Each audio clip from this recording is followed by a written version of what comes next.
கிறிஸ்துவின் சபையார் வழங்கும் கிறிஸ்துவின் வசனம் நிகழ்ச்சியை கேட்க உங்கள் யாவரையும் அன்புடன் அழைக்கிறோம். கிறிஸ்துவின் வசனம், இது கிறிஸ்தவர் கீதம். பரிசுத்த வேதம் பறைசாற்றும் வசனம், கிறிஸ்துவின் வசனம், இது கிறிஸ்தவர் கீதம். கிறிஸ்துவின் சபையார் வாழ்த்தி வழங்கும் கிறிஸ்துவின் வசனம், இது கிறிஸ்தவர் கீதம். கிறிஸ்துவின் வசனம், கிறிஸ்துவின் வசனம். வேதாகம குடும்ப நேரத்திற்கு உங்களை வரவேற்கின்றோம். Welcome to the Bible family R.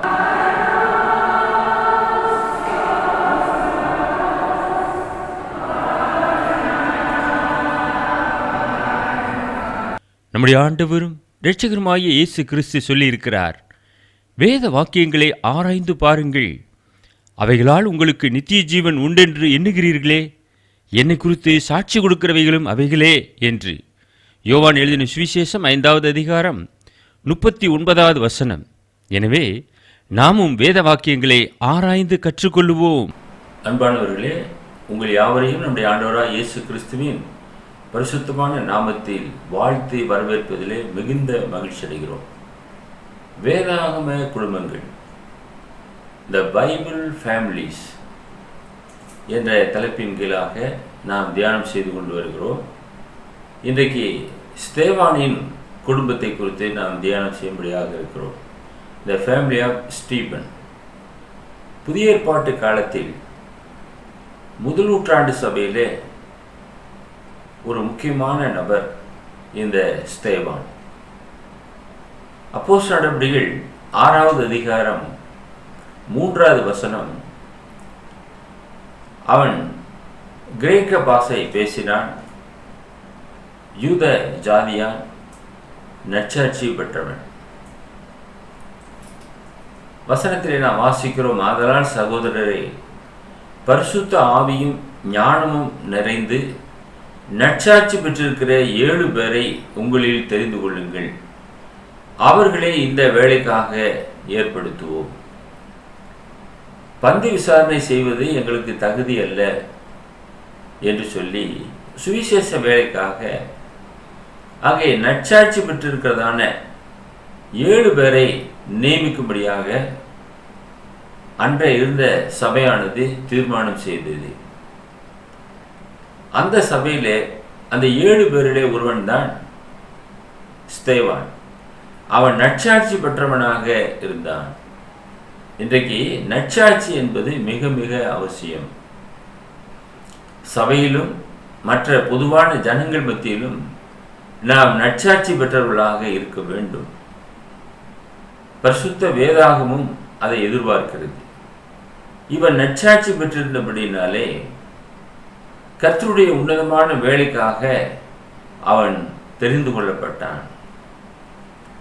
அப்போஸ்தலர் நடபடிகள் 6வது அதிகாரம் 5-6 வசனங்களை நாம் பார்க்கும்போது இந்த யோசனை சபையார் எல்லாருக்கும் பிரியமாய் இருந்தது. தேவ சமூகத்திலே ஜெபித்து ஒரு தீர்மானத்தை எடுக்கின்றார்கள். அப்பொழுது விசுவாசமும் பரிசுத்த ஆவியும் நிறைந்தவனாகிய ஸ்தேவானையும், பிலிப்பையும், பிரகோரையும், நிக்கானோரையும், தீமோனையும், பர்மேனாவையும், யூத மார்க்கத்தமைந்தவனான அந்தியோகியா பட்டணத்தானாகிய நிக்கோலாவையும் தெரிந்து கொண்டு அவர்களை அப்போஸ்தலர்களுக்கு முன்பாக நிறுத்தினார்கள். இவர்கள் ஜெபம் பண்ணி அவர்கள் மேல் கைகளை வைத்தார்கள். Whom they set before the apostles, and when they had prayed and laid their hands on them. இந்த சம்பவமானது அன்றைக்கு தான் நடந்தது. அப்போஸ்தலர்கள் இருந்த காலத்தில் நற்சாட்சி பெற்ற 7 பேர் மேலாக அவர்கள் கைகளை வைத்து ஜெபம் பண்ணினார்கள். அப்போஸ்தலர்களுக்கு முன்பாக அவர்களை நிறுத்தினார்கள். அப்போஸ்தலர்கள் ஜெபம் பண்ணி அவர்கள் மேலே கைகளை வைத்து அவர்களை ஆசீர்வதித்தார்கள் இந்த ஊழியத்திற்காக. இன்றைக்கும் இந்த பழக்கம் தொடர்கிறது. ஒருவன் மேலே சீக்கிரமாக கைகளை வைத்து விடக்கூடாது. இன்றைக்கு அப்போஸ்தலர்கள் இல்லை. அப்போஸ்தலருடைய பட்டத்தை ஒருவர் தரித்து கொள்ளவும் முடியாது. ஏனென்றால் இயேசு கிறிஸ்துவினுடைய பிறப்பு முதல் அவருடைய உயிர்த்தெழுதல் வரைக்குமாக கண்ணார கண்ட சாட்சிகளாக அவர்கள் இருக்க வேண்டும். அந்த அப்போஸ்தலர்கள் எல்லாருமே கிறிஸ்தவ யுகத்திலே வாழ்ந்தவர்கள், இயேசுவோடு ஊழியத்திலே இருந்தவர்கள், அங்குள்ள காரியங்களை திட்டமாக அறிந்தவர்கள். அவர்களோடு கூட அந்த அப்போஸ்தல பட்டமானது நிறைவு பெறுகிறது. இன்று எந்த ஒரு அப்போஸ்தலனும் தன்னை அப்போஸ்தலன் என்று சொல்லிக்கொள்ள முடியாது. அவர்கள் மாத்திரமே பிதாவாகிய தேவனாலே, நம்முடைய ஆண்டவராய் இயேசு கிறிஸ்துவினாலே தேர்வு செய்யப்பட்டவர்கள். ஒரு அப்போஸ்தலன் குறைந்த போதிலும் சீட்டு போட்டு மத்தியாவை தேர்வு செய்தார்கள். அந்த மத்தியா என்று சொல்லக்கூடியவனும் இயேசுவினுடைய பிறப்பு முதலாக அவருடைய உயிர்த்தெழுதல் வரைக்குமாக, பரமேறி செல்லும் வரைக்குமாக காரியங்களை திட்டமாக அறிந்தவன், அப்பொழுது இருந்த மனிதன், அவனை ஏற்படுத்தினார்கள். ஆக அவர்கள்தான், அந்த அப்போஸ்தலர்கள்தான் ஜெபம் பண்ணி கைகளை வைத்தார்கள். இந்த 7 பேர் மேலாக வைத்தார்கள். அவர்கள் ஊழியத்திற்காக தேர்வு செய்யப்பட்டார்கள். அந்த லோக்கல் காங்கிரிகேஷனாலே இது ஏற்பாடு செய்யப்பட்டது. இந்த 7 பேரில் ஒருவனாகிய அந்த ஸ்தேவான் ஜனங்களுக்குள்ளே பெரிய அற்புதங்களை செய்தான். அப்போஸ்தலர் நடவடிக்கைகள் 6வது அதிகாரம் 8வது வசனம், ஸ்தேவான் விசுவாசத்தினாலும் வல்லமையினாலும் நிறைந்தவனாய் ஜனங்களுக்குள்ளே பெரிய அற்புதங்களையும் அடையாளங்களையும் செய்தான். Stephen, full of faith and power, did great wonders and miracles among the people. பெரிய அற்புதங்களையும் அடையாளங்களையும் செய்யக்கூடிய வல்லமையை பெற்றுக்கொண்டார். ஆவியானவருடைய வரம் இவர்களுக்கும் தந்தரப்பட்டது, அப்போஸ்தலர்கள் மூலமாக என்று நாம் சொல்லலாம். தேவன் அவருடைய அநாதி திட்டத்தின்படியாக, தீர்மானத்தின்படியாக சபையின் வளர்ச்சிக்காக இந்த ஆலோசனைகளை அவர்களுக்கு வழங்கி, அன்றைக்கு முதல் நூற்றாண்டில் இருக்கிறதான சபை எல்லா இடங்களிலும் பரம்பி மகிமைப்படத்தக்கதாக இவர்கள் நியமிக்கப்பட்டார்கள். 1 கொரிந்தியர் 1வது அதிகாரம் 16வது வசனத்திலே ஒரு ஸ்தேவானுடைய வீட்டாரை பற்றி அங்கு சொல்லுகிறது. அப்போஸ்தலனாகிய பவுல் தான் கொரிந்து சபையாருக்கு இதை எழுதுகிறார். ஸ்தேவானுடைய வீட்டாருக்கும் நான் ஞானஸ்நானம் கொடுத்தது உண்டு, இதுவும் அல்லாமல் இன்னும் யாருக்காவது நான் ஞானஸ்நானம் கொடுத்தேனோ இல்லையோ அறியேன் என்று சொல்கிறார். இது இந்த ஸ்தேவானை குறிக்கவில்லை. மற்றும் ஒரு ஸ்தேவான், அவனுடைய வீட்டாருக்கு நான் ஞானஸ்நானம் கொடுத்ததுண்டு என்று பவுல் எழுதியிருக்கிறார். 1 கொரிந்தியர் 16:15க்கு நாம் வரும்போது, சகோதரரே, ஸ்தேவானுடைய வீட்டார் அகாயா நாட்டிலே முதற் பலனானவர்கள் என்றும் பரிசுத்தவான்களுக்கு ஊழியம் செய்யும்படிக்கு தங்களை ஒப்புவித்திருக்கிறார்கள் என்றும் அறிந்திருக்கிறீர்களே. இந்த ஸ்தேவானுடைய வீட்டாரை அப்போஸ்தலனாகிய பவுல் வெளியேற்றிருக்கிறார் அவருடைய ஊழியத்திலே. எனவே அவர் அகாய நாட்டிலே முதற் பலனானவர்கள் ஸ்தேவானுடைய வீட்டார் என்று எழுதியிருக்கிறார். பரிசுத்தவான்களுக்கு ஊழியம் செய்யும்படிக்கு தங்களை ஒப்புவித்திருக்கிறார்கள் என்று அறிந்திருக்கிறேன் என்று எழுதுகிறார். ஆக இந்த ஸ்தேவான் வேற, நாம் தியானித்துக் கொண்டிருக்கிற ஸ்தேவான் முதல் நூற்றாண்டு சபையிலே, அதாவது சவுலெல்லாம் இந்த ஊழியத்திற்கு வருவதற்கு முன்பதாக இந்த ஸ்தேவான் இருந்தார் என்று நாம் அறிந்து கொள்கிறோம். 2வது காரியம், இப்படிப்பட்ட ஒரு உன்னதமான ஊழியக்காரனுக்கு விரோதமாக பொய் சாட்சிகளை நிறுத்தினார்கள். அப்போஸ்தலர் நடவடிக்கைகள் 6வது அதிகாரம் 12 முதல் 14 வசனங்கள். ஜனங்களையும் மூப்பரையும் வேதபாரகரையும் எழுப்பிவிட்டு அவன் மேல் பாய்ந்து அவனை பிடித்து ஆலோசனை சங்கத்தாருக்கு முன்பாக இழுத்து கொண்டு போய் பொய் சாட்சிகளையும் நிறுத்தினார்கள். இவர்கள் இந்த மனுஷன் இந்த பரிசுத்த ஸ்தலத்துக்கும் வேத பிரமாணத்துக்கும் விரோதமாக தூஷண வார்த்தைகளையும் ஓயாமல் பேசுகிறான். எப்படி என்றால், நசரேயனாகிய அந்த இயேசு இந்த ஸ்தலத்தை அழித்து போட்டு மோசே நமக்கு கொடுத்த முறைமைகளை மாற்றுவான் என்று இவன் சொல்ல கேட்டோம் என்றார்கள். பொய் சாட்சிகள் ஸ்தேவானுக்கு விரோதமான பொய் சாட்சிகளை நிறுத்தினார்கள். ஸ்தேவான் கர்த்தருடைய வார்த்தைகளை வல்லமையாக பேசக்கூடிய ஒரு நபராக இருந்தார். ஆனால் அதை திருத்தி சொல்லுகிறார்கள். நசரேயனாகிய இயேசு இந்த ஸ்தலத்தை அழித்து போட்டு மோசே நமக்கு கொடுத்த முறைமைகளை மாற்றுவான் என்று இவன் சொல்ல கேட்டோம். நியாயப்பிரமாணமானது ஒரு நோக்கத்தோடு கூட கொடுக்கப்பட்டது. கிறிஸ்து வரும் வரைக்குமாக அது இருந்தது. அது நிழலாக இருந்தது, நிஜத்தை நோக்கி அவர்களை வழிநடத்தினது. இதை விளக்கமாக சொல்லும்போது அவர்கள் என்ன புரிந்து கொள்கிறார்கள்? இவர் நியாயப்பிரமாணத்துக்கு விரோதமாக பேசுகிறார். இன்றைக்கும் கிறிஸ்துவின் சபையாரை மற்ற பிரிவினை சபையார்கள் என்ன நினைக்கிறார்கள்? இவர்கள் பழைய ஏற்பாட்டை ஒத்துக்கொள்ள மாட்டார்கள். பழைய ஏற்பாட்டை ஒத்துக்கொள்ளாமல் பழைய ஏற்பாடை எப்படி நாம் வைத்திருப்போம்? அநேகர் அதை நீங்கள் கிழித்து போட வேண்டியதானே, அதை ஏன் வைத்திருக்கிறீர்கள் என்றெல்லாம் கேட்கிறார்கள். புதிய ஏற்பாடு என்று சொல்லுகிறீர்களே, புதிய ஏற்பாடை மாத்திரம் வைத்துக்கொண்டு பழைய ஏற்பாடை எடுத்துவிட வேண்டியதானே? அன்பானவர்களே, மூலப்பத்திரம் எனக்குமே நமக்கு அவசியம்.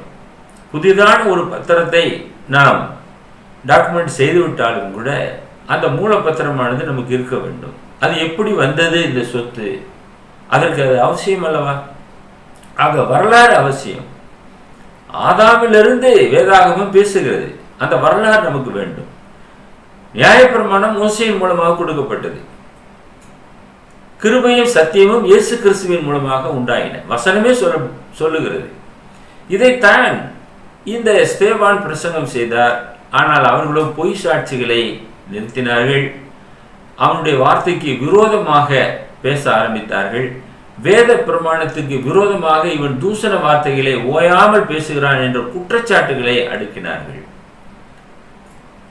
அப்போஸ்தலர் நடவடிக்கைகள் 6:9 வரும்போது, அப்பொழுது லிபர்த்தீனர் எனப்பட்டவர்களின் ஆலயத்தை சேர்ந்தவர்களிலும் சிரேனே பட்டணத்தாரிலும் அலெக்சாந்திரியா பட்டணத்தாரிலும் சிலிசியா நாட்டாரிலும் ஆசியா தேசத்தாரிலும் சிலர் எழும்பி ஸ்தேவானுடனே தர்க்கம் பண்ணினார்கள். தர்க்கம் பண்ண ஆரம்பிச்சிட்டாங்க. விரோதமாக பேசவும் தர்க்கம் பண்ணவும், இவர் நியாயப்பிரமாணத்துக்கு விரோதமாக பேசுகிறார் என்று சொல்லவும், இப்படி அநேக காரியங்களை, குற்றச்சாட்டுகளை ஸ்தேவான் மீது அப்படியே அடுக்க ஆரம்பித்தார்கள். ஆனால் அப்போது ஸ்தேவானுடைய முகம் தேவ தூதனுடைய முகம் போல் இருந்தது. அன்பானவர்களே, மோசே தேவ சமூகத்திற்கு போய் வரும்போது அவனுடைய முகம் பிரகாசமாக இருந்தது. இஸ்ரவேல் மக்களாலே நோக்கி பார்க்க கூடாத அளவுக்கு பிரகாசமாக இருந்தது தேவ பிரசன்னம். அந்த பிரசனத்தை இவன் வல்லமையாக பேசும்போது அதை ஜனங்கள் பார்க்க முடிந்தது. அப்போஸ்தலர் நடவடிக்கைகள் 6வது அதிகாரம் 15வது வசனம், ஆலோசனை சங்கத்தில் உட்கார்ந்திருந்த அனைவரும் அவன் மேல் கண்ணோக்கமாய் இருந்து அவன் முகம் தேவதூதன் முகம் போல் இருக்க கண்டார்கள். ஒரு ஏஞ்சலை போல அவன் பிரகாசம் உள்ளவனாக காணப்பட்டான். தேவனுடைய வசனங்களை பேசுகிறான். அன்பானவர்களே, கர்த்தருடைய வசனங்களை பகிர்ந்து கொள்ளுகிறவர்கள் கர்த்தருக்கு ஏற்ற காரியங்களை குறித்து பேசுகிறார்கள். நம்முடைய நன்மைக்காக பேசுகிறார்கள். இறை செய்தியை கொண்டு வந்து பேசுகிறார்கள். அவருடைய முகம் தேவ பிரசன்னத்தோடு தான் காணப்படும். அந்த விதமாக இங்கே ஸ்தேவானுடைய முகம் காணப்பட்டது. அவர்கள் அவன் மேலே கண்ணோக்கமாக இருந்தார்கள் என்று பார்க்கிறோம். மூன்றாவதாக நாம் பார்க்கும்போது அவனுடைய பிரசங்கம் எப்படி இருந்தது?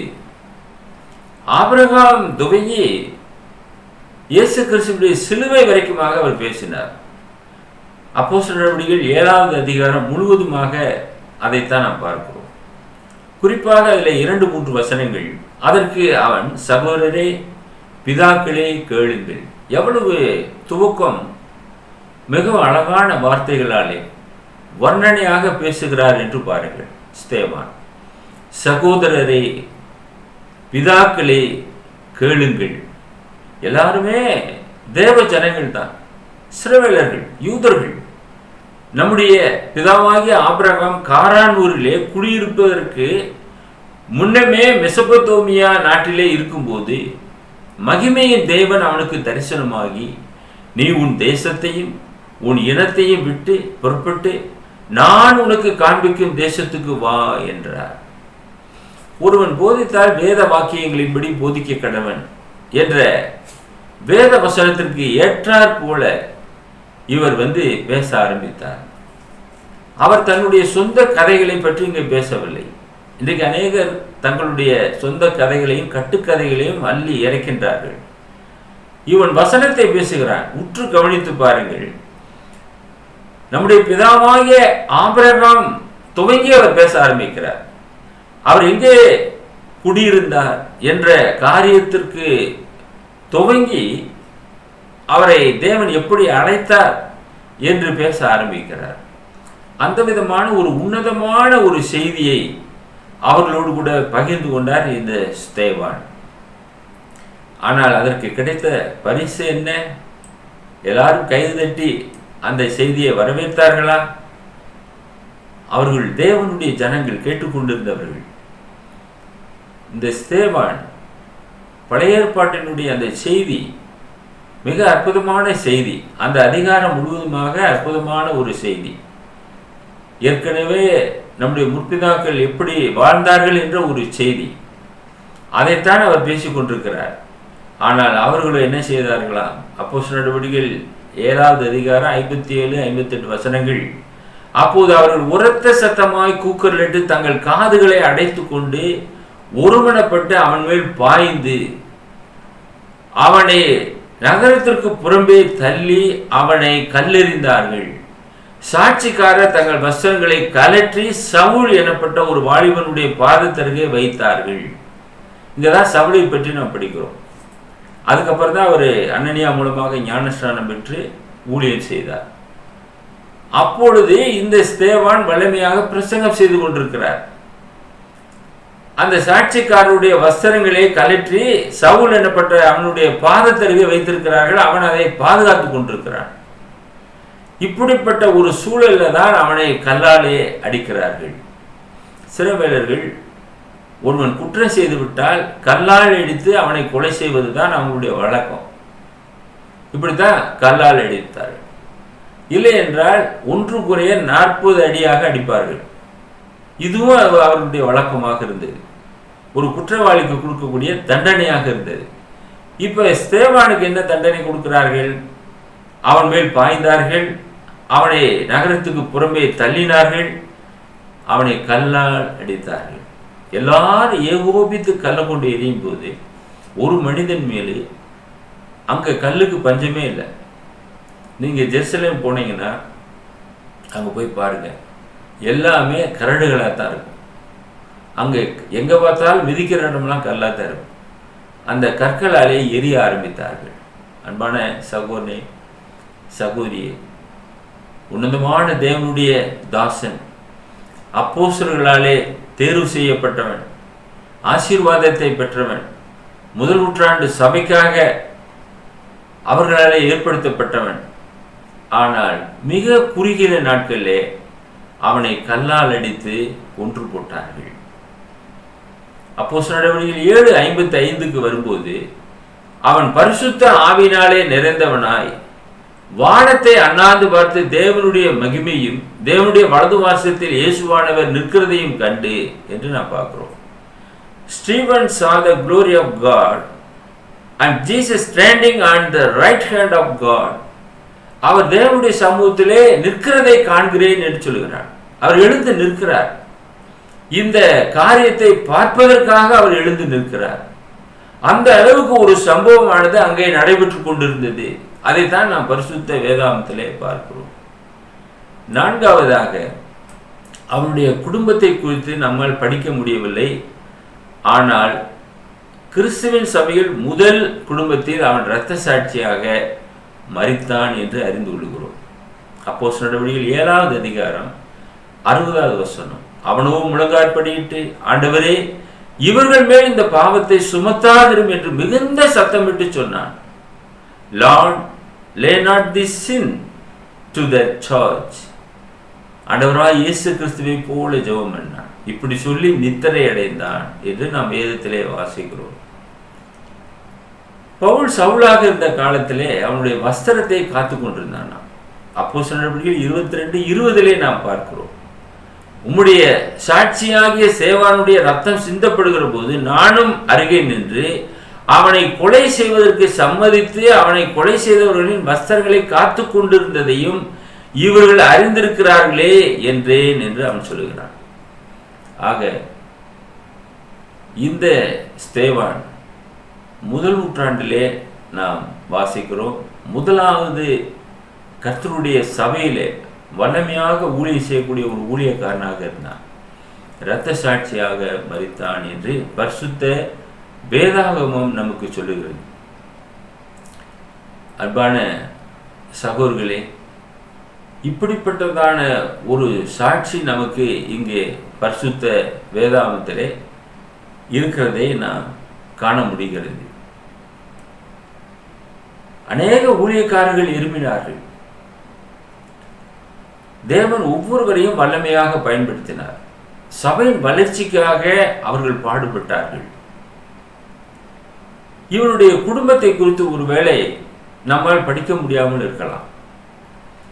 ஆனால் இவன் கிறிஸ்துவின் சபையிலே அந்த குடும்பத்திலே ஒரு அங்கத்தினனாக இருந்தான். சபை சபை சபை என்று சொல்லி சபைக்காக இரத்த சாட்சியாக மரித்திருக்கிறான். கிறிஸ்து ஒரே ஒரு குடும்பத்தை தான் ஏற்படுத்தியிருக்கிறார். அதை நீங்கள் அறிவீர்களா? நாம் அவருடைய சந்ததிகளாக இருக்கிறோம். ஒரே ஒரு சந்ததி தான். ஆபிரகாமின் சந்ததி இஸ்ரவேலர்கள். இன்னைக்கு நாம் கிறிஸ்துவின் சந்ததியாக இருக்கிறோம். அந்த குடும்பத்திலே அங்கங்களாக இருக்கிறோம். கிறிஸ்து அந்த சபைக்கு தலையாக இருக்கிறார். நம்ம எல்லோரையும் அவர் வழிநடத்தக்கூடிய மெய்ப்பராக இருக்கிறார். நல்ல மெய்ப்பராக இருக்கிறார். அந்த குடும்பத்திலே தன்னை அவன் இணைத்து கொண்டான். அந்த குடும்பத்திலே அநேக குடும்பங்கள் இருக்கிறது. சபையிலே அநேக குடும்பங்கள் இருக்கிறது. இன்றைக்கு நாமும் கூட அந்த குடும்பத்திலே ஒரு அங்கம்தான். அதே போல ஒரு அங்கமாக இருந்து அவன் இரத்த சாட்சியாக மரித்தான். அவர்கள் கல்லால் அடிக்கிறார்களே என்று சொல்லி அவன் சோர்ந்து போகவில்லை. தேவனை நோக்கி பார்க்கிறான். தேவனுடைய வலது பார்சத்திலே வீற்றிருக்கிற ஆண்டவராய் இயேசு கிறிஸ்து இந்த காரியத்தை பார்த்த உடனே அவர் எழுந்து நிற்கிறதை நான் காண்கிறேன் என்று சொல்கிறார். வலது பார்சத்திலே வீற்றிருக்கிற அவர் எழுந்து நிற்கிறார் என்றால் இந்த கொடூரத்தை பார்ப்பதற்காக அவர் இருக்கையிலிருந்து எழுந்திருக்கிறார் என்ற ஒரு காரியத்தை நாம் புரிந்து கொள்ள முடிகிறது. அப்ப எவ்வளவு கொடூரமான ஒரு சம்பவம் அந்நாட்களிலே நடந்தேறினது, இதை அவர் பார்த்தார். அன்பான சகோதரர்களே, இன்றைக்கும் ஊழியர்களுக்கு நிறைய பிரச்சனைகள் இருக்கிறது. அந்த பிரச்சனைகள் பற்றி தான் கர்த்தருடைய ஊழியத்தை வல்லமையாக செய்து கொண்டு வருகிறார்கள். ஸ்தேவானை போன்ற அநேக ஊழியக்காரர்கள் எழும்ப வேண்டும். அதற்காக நீங்கள் ஜெயிப்பீர்களா? ஐந்தாவதாக, நமக்கான பாடம் என்ன? முதல் நூற்றாண்டு சபையாரே இவனை தேர்வு செய்தார்கள். ஒரு சபை ஒரு ஊழியக்காரரை தேர்வு செய்ய வேண்டும். அந்த அளவுக்கு அந்த சபை வளர்ந்திருக்க வேண்டும். அதற்கு முன்பதாக சபையே இல்லாத காலத்திலே ஒரு ஊழியக்காரன் ஒரு சபையை உருவாக்குகிறான். இப்போ குறிப்பாக இந்திய தேசத்திற்கு முதலாக வந்த அப்போஸ்தலன் தோமா வரலாறு பேசுகிறது. அந்த தோமா வந்ததினாலே கர்த்தருடைய சபை இந்திய தேசத்திலே உருவாக ஆரம்பித்தது. அதுக்கு முன்னாடி இல்லை. அதுக்கு முன்னாடி ஜனங்கள் இருந்தாங்க. வரலாறு பேசுகிறது. ஆனால் அவர்கள் கர்த்தரை அறியவில்லை. கர்த்தரை முதலாவது அறிவித்தவன் நம்முடைய தேசத்திற்கு தோமா. அப்ப தோமா தான் கர்த்தருடைய வசனத்தை சுமந்து கொண்டு வந்தார் முதல் நூற்றாண்டிலே. இப்படியாக சபைகள் ஆங்காங்கு ஆரம்பிக்கப்பட்டது. அந்த சபைகள் வளர ஆரம்பித்தது. அநேக ஊழியக்காரர்களை உருவாக்கினது. ஸ்தேவானை போன்ற ஊழியக்காரர்களை உருவாக்கினது. அதே போல அங்கே எருசலேமிலே முதலாவது சபை ஆரம்பிக்கப்படும் போது அந்த சபையார் எல்லாரும் சேர்ந்து அப்போஸ்தலரோடு கூட சேர்ந்து ஒரு 7 பேரை தேர்வு செய்கிறார்கள். அதில் ஒருவன் தான் இந்த ஸ்தேவான் என்று அறிந்து கொள்கிறோம். அப்போஸ்தலர் நடவடிக்கைகள் 7:60 நாம் வாசித்தபடியாக முதல் இரத்த சாட்சியாக மரித்தான். இவர்கள் மேலே இந்த பாவத்தை சுமத்தாதிரும் என்று வேண்டிக் கொண்டார். இப்படியே சொல்லி நித்திரை அடைந்தான். தேவனுடைய சமூகத்திலே தன்னை முழுவதுமாக அர்ப்பணம் செய்தான். ஒருவேளை நாம் இந்த இடத்துல சிலர் யோசிக்க கூடும், எவ்வளவோ அற்புதங்கள் அடையாளங்களை ஸ்தேவான் செய்தானே, அவன் தன்னை காப்பாற்றிக் கொள்ளக்கூடாதா? அப்படி ஒரு காரியத்தை பிதாவாகிய தேவன் விரும்புவதே இல்லை. இந்த பூமியிலே ஆண்டவராய் இயேசு கிறிஸ்துவை எப்படி சிலுவையிலே ஒப்பு கொடுத்து நம்ம எல்லோரையும் காப்பாற்றினாரோ, அதை போல கர்த்தருக்காக ஊழியம் செய்கிறவர்கள் ஜீவனை கொடுக்க வேண்டிய சூழல் ஏற்படும் போது அதை கொடுத்துத்தான் ஆக வேண்டும். வேற வழியே இல்லை. அந்த விதமாக தேவன் திட்டம் வைத்திருக்கிறார். அவனை மறுபடியும் உயிர்ப்பிப்பதற்கு அவர் வல்லவராக இருக்கிறார். அது தேவனாலே கூடும். இயேசு சொன்னார் அல்லவா, என்னை விசுவாசிக்கிறவன் மரித்தாலும் பிழைப்பான். அந்த நம்பிக்கையில தான் அவர்கள் ஜீவனை கொடுத்தார்கள். இன்றைக்கு நீங்களும் நானும் சகோதரர்களுக்காக ஜீவனை கொடுக்க கடனாளிகளாக இருக்கிறோம். வெறும் பேச்சிலே பேசிவிட்டால் மட்டும் போவதாது, ஜீவனை உண்மையிலே கொடுக்க வேண்டும். அந்த விதமாக ஸ்தேவான் சகோதரரே பிதாக்களே கேளுங்கள் என்று சொல்லி அருமையான ஒரு உபதேசத்தை சொன்னான். அந்த ஜனங்களோ வணங்கா கழுத்துள்ளவர்கள் காதுகளை அடைத்து கொண்டு ஒருமனப்பட்டு அவனை நகரத்திற்கு புறம்பே தள்ளி அவனை கல்லாலே அடித்து கொலை செய்தார்கள் என்று நாம் பார்ப்போம். மூன்றாவது இவனை பற்றி ஒரு சிறப்பான ஒரு காரியம், இவனுடைய குடும்பத்தை பற்றி நாம் பார்க்க முடியவில்லை. ஆனால் ஒன்றை நாம் புரிந்து கொள்ளுகிறோம், சபையே தன் குடும்பம் என்று ஊழியம் செய்தவன். அதனாலே அவனுடைய குடும்பத்தை பற்றி வேதாகமும் பேசவில்லை. அதற்கு மேலான ஒரு குடும்பம் இருக்கிறது, சபை. சபைதான் குடும்பம். இன்னைக்கு எத்தனையோ பேர் அந்த விதமாக இருக்கிறார்கள். எல்லாவற்றையும் உதறி தள்ளிவிட்டு கடந்து செல்கிறார்கள். ஒருவன் என்னை பின்பற்றி வர விரும்பினால் அவன் தன்னைத்தான் வெறுத்து தன் சிலுவையை எடுத்துக்கொண்டு என்னை பின்பற்ற கடவன். வசனம் அதானே சொல்லுகிறது. இயேசுவை பின்பற்றக்கூடியவர்கள் இவ்விதமான ஒரு தீர்மானத்தோடு கடந்து செல்ல வேண்டும். இந்த ஸ்தேவானுடைய செய்தியை குறித்து நாம் இந்த நாளிலே தியானம் செய்தோம். அநேக காரியங்களை ஸ்தேவான் மூலமாக நாம் கற்றுக்கொள்ள முடிகிறது. முதல் நூற்றாண்டு சபை வளர்வதற்கு அந்த சபைக்கு மிகவும் பிரயோஜனமுள்ள ஒரு மனுஷனாக இருந்தான். உங்களை நாங்கள் இயேசுவின் நாமத்தினாலே வாழ்த்துகிறோம். தொடர்ந்து நிகழ்ச்சியை பாருங்கள். உங்களுடைய கருத்துக்களை எங்களோடு கூட பகிர்ந்து கொள்ளுங்கள். உங்களுக்காக நாங்கள் ஜெபம் பண்ணுகிறோம். எங்களை நேசித்து வழிநடத்துகிற பரலோகத்தின் பிதாவே, நன்றியுள்ள இருதயத்தோடு நாங்கள் உம்மை துதிக்கிறோம், ஸ்தோத்திரிக்கிறோம். இந்த நிகழ்ச்சியை பார்த்து கொண்டிருக்கிற அருமையான நேயர்களுக்காக நாங்கள் ஜெபம் பண்ணுகிறோம். இந்த குடும்ப நிகழ்ச்சியிலே இந்த நாளிலே ஸ்தேவானை குறித்து நாங்கள் தியானம் செய்தோம். ஊழியத்திற்காக தன்னை முழுவதுமாக அர்ப்பணித்து இரத்த சாட்சியாக மரித்த அந்த சகோதரனை குறித்து நாங்கள் விரிவாக ஆராய்ந்து கற்றுக்கொண்டோம். கர்த்தருடைய கிருபை எங்களை அவரோடு கூட இருந்து வழிநடத்த வேண்டுமாய் ஜெபம் பண்ணுகிறோம். உமக்காக நாங்களும் எங்களை அர்ப்பணம் செய்கிறோம். உம்முடைய நாம மகிமைக்காக எங்கள் யாவரையும் எடுத்து வல்லமையுள்ள சாட்சிகளாக பயன்படுத்திட வேண்டுமாய் எங்கள் அன்பின் ஆண்டவர் இயேசுவின் விலையேறப்பெற்ற நாமத்தில் இந்த ஜெபத்தை தாழ்மையோடு ஏறெடுக்கிறோம், எங்கள் பரலோகத்தின் பிதாவே. ஆமென். 6379350509. Email address urgentandglory@gmail.com. View our The Word of Christ program on YouTube channel. May God bless you all. மீண்டும் அடுத்த நிகழ்ச்சியில் உங்களை சந்திக்கும் வரை கர்த்தருடைய கிருபை நம் அனைவரோடும் கூட இன்றும் என்றும் சதா காலங்களிலும் இருப்பதாக.